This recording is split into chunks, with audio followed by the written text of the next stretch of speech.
So I would sit on my couch saying, who at 297, who can't fucking swim that great, who's scared of the fucking water, would have the fucking balls, who had the balls to fucking man up, quit a job, and go and just put everything on himself.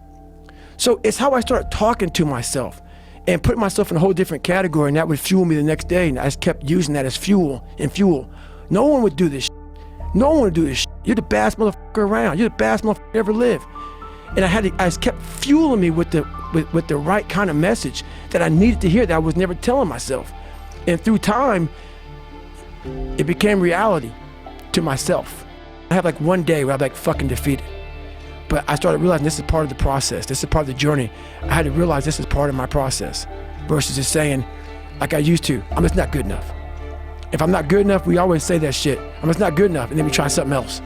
I'm gonna fucking make myself good enough. And that became my mentality. I'm gonna make myself good enough. And so I'm misunderstood a lot, but that's all it came down to. I made myself good enough.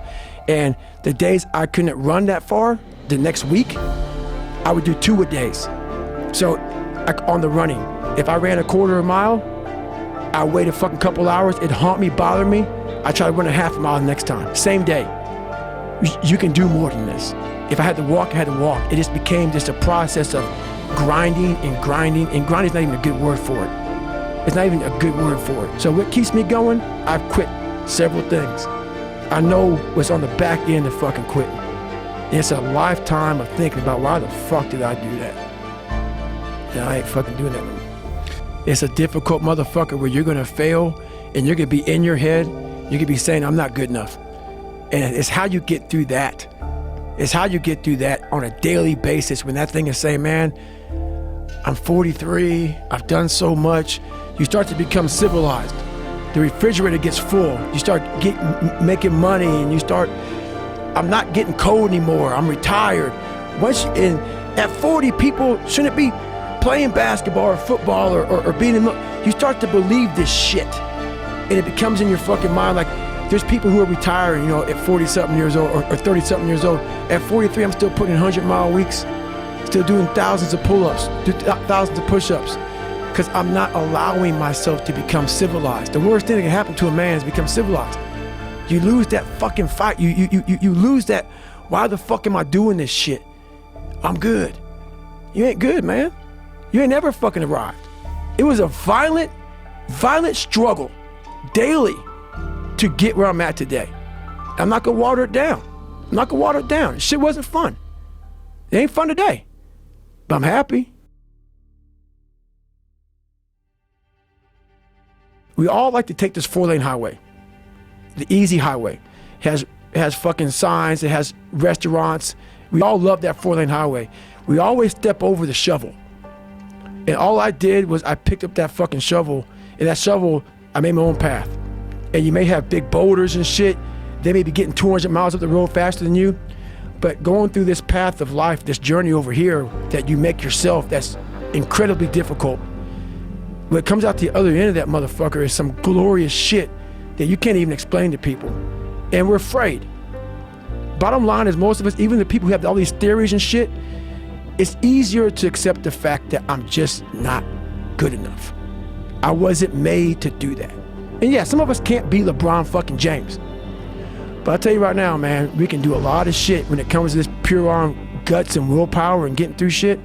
We have a lot more than what we think we have. When you put yourself in hell, that's the only time you can figure out how the fuck to get through that motherfucker. You can't read somebody else's book about some theory on how to do shit. Some guy who sat up in a nice warm office and wrote some book with a nice cup of coffee in the fucking hand. No, I want to see that guy who immersed himself in fucking hell, and he thought about quitting and leaving and his wife and his kids, and why am I here? Is it worth it? All this crazy shit, and still said and found out a way to get through it. So basically that's the bottom line of it all.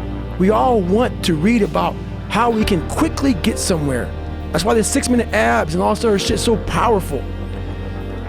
You may get some results from it, but they're not permanent. The permanent result comes from you I say it all the time, you have to suffer.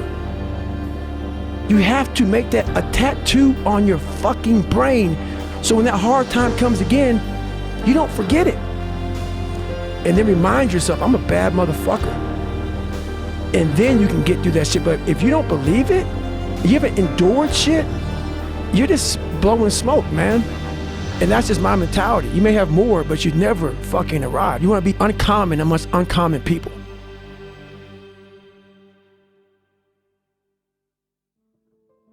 I am a guy that doesn't care if you like me or not. And when you're an alpha male and you're against other alpha males, and we eat our own. Alpha males eat their own. And I love that shit. Let's fucking go, man. I want to eat. Hey, man, I'm all about that kind of mentality.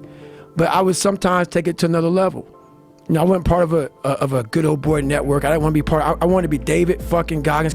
For too long in my life, and it got me in trouble. For too long in my life, I wanted to be accepted. Growing up, I lied. I fucking did what I could. If you fucking like UFC and I didn't, I love it.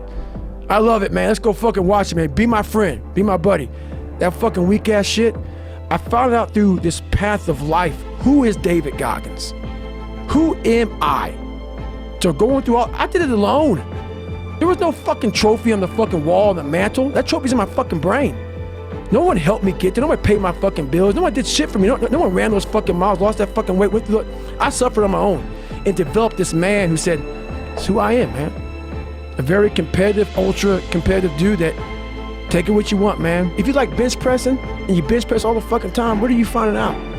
If you like to swim, that's all you want to do is swim, what are you finding out?